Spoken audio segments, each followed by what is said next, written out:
Hey, my name's Sean. Welcome to Echoes in Eternity Bourbon.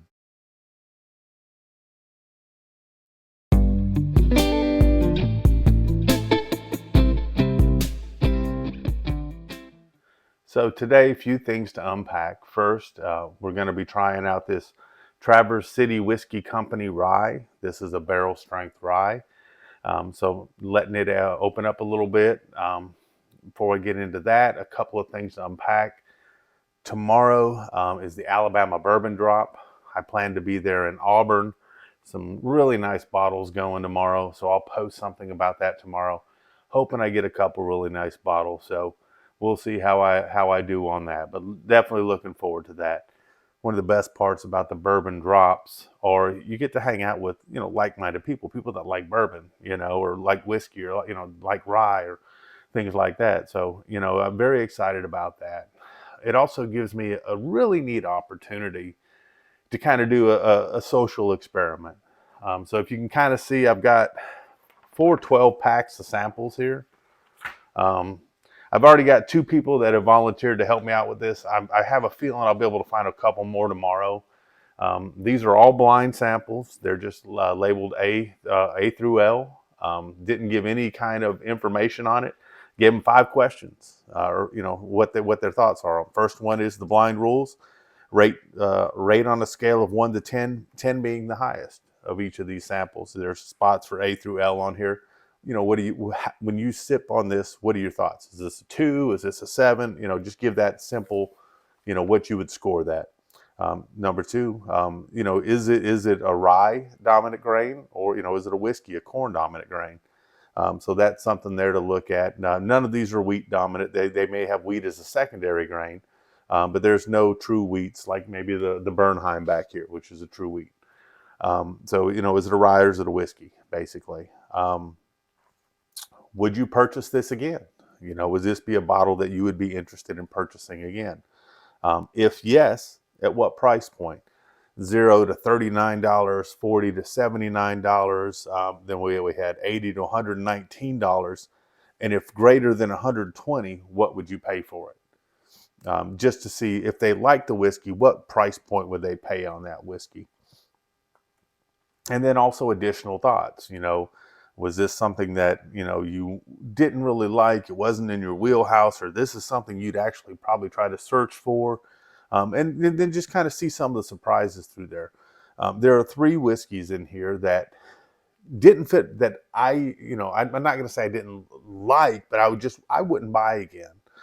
And I'm interested to see if somebody else, or maybe all 3 other people, will be like, yeah, I'd really like to get that again. And it's just a difference in palate. So the goal is to get all 4 of these out.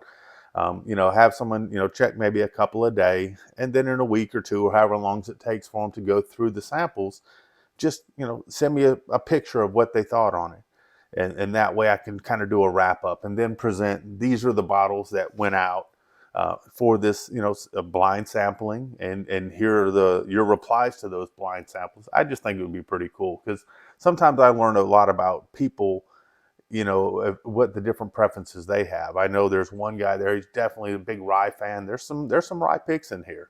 So I'm interested to see what he pulls and what he likes out of them. And there's another person, he's more of a bourbon person, and there's some good bourbons in there. I'm interested to see what he thinks on that.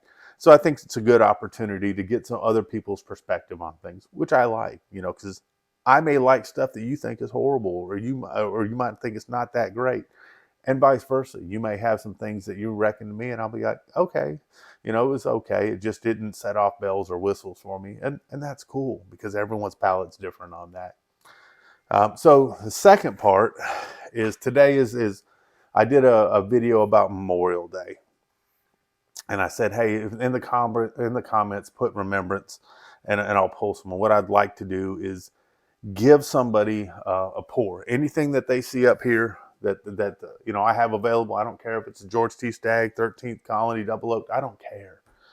Um, I'd like you to have a nice pour for remembrance for someone that was lost in service of our country. There were 3 people on there that put remembrance, and I'm not going to pick one of the 3 people. All 3 people have that opportunity, and I've reached out to them. It's Michael Coughlin, who happened to be our 500 subscriber winner, and he should have something in his hands by now, but that opportunity is there for a nice pour for someone for you. The Bloody 81. He left a very nice comment on there, and he's gone through, he served and he's seen some things, and I would like to offer, whatever he sees up here that he would like to have a sample of. And then there was that Muffin Man. So all three of those people had kind of put in the comments remembrance and kind of talked a little bit about the service and the military history and the remembrance portion. So all three of you, I've asked you to go ahead and email me echoesineternitybourbon@gmail.com. We'll get the pertinent information. Michael Coughlin, I've already got yours, but I'm just waiting for the Bloody 81 and that Muffin Man.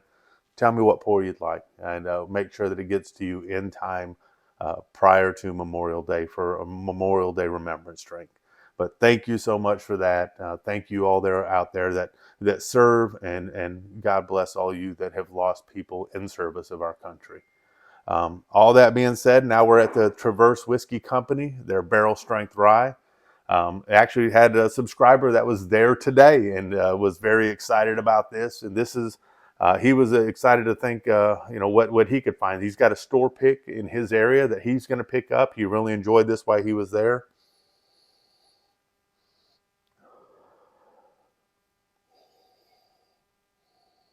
See, I get a lot of, even though it's a rye, I'm still getting the rye spice. I get that. I'm getting a little bit of the earthy notes to it.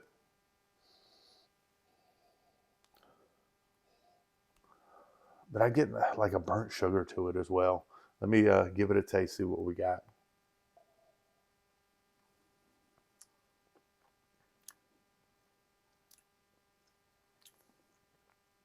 A lot of rye spice and pepper on the tongue. Good hug in the chest there. It's got some good sweetness to it too. I was surprised at how sweet this was.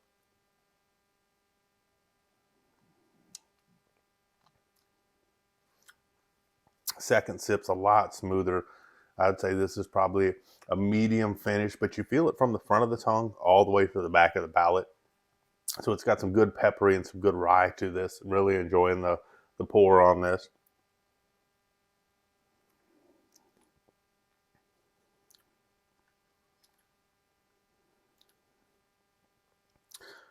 Getting more of an earthiness, and even almost like a little bit of a tart, almost green apple-ish to this, which is nice on this. I really enjoyed this. Traverse City is out of Michigan, so it's a Michigan. I guess they do bourbon and they do rye. They used to be strictly, I think, MGP when they first started. They started doing their own juice, and then they've been blending it down.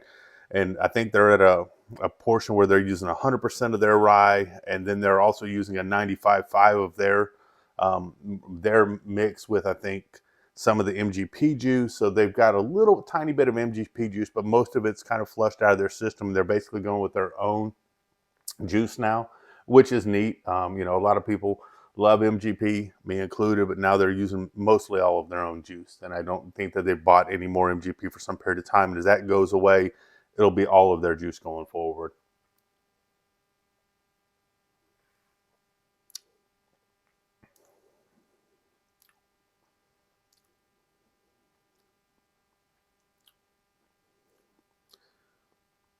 I get the faintest little bit of a licorice in here. It gets easier to drink as you drink this. Very enjoyable pour. It's not overtaxing or overburdening. It's not a punch you in the face type of rye. You get that initial burst, but then it really smooths out on you, gives you a good finish, and it gives you a nice pour. But excellent pour. I've got some friends that I'm looking forward to getting this to as well. I appreciate all you do. Looking forward to seeing some people at the Bourbon Drop. Need 2 more volunteers for this, but I'll get these boxed up and ready to go. I'm sure I'll find 2 more volunteers tomorrow. Y'all have an amazing night. Hope you have a great start to your weekend. Cheers.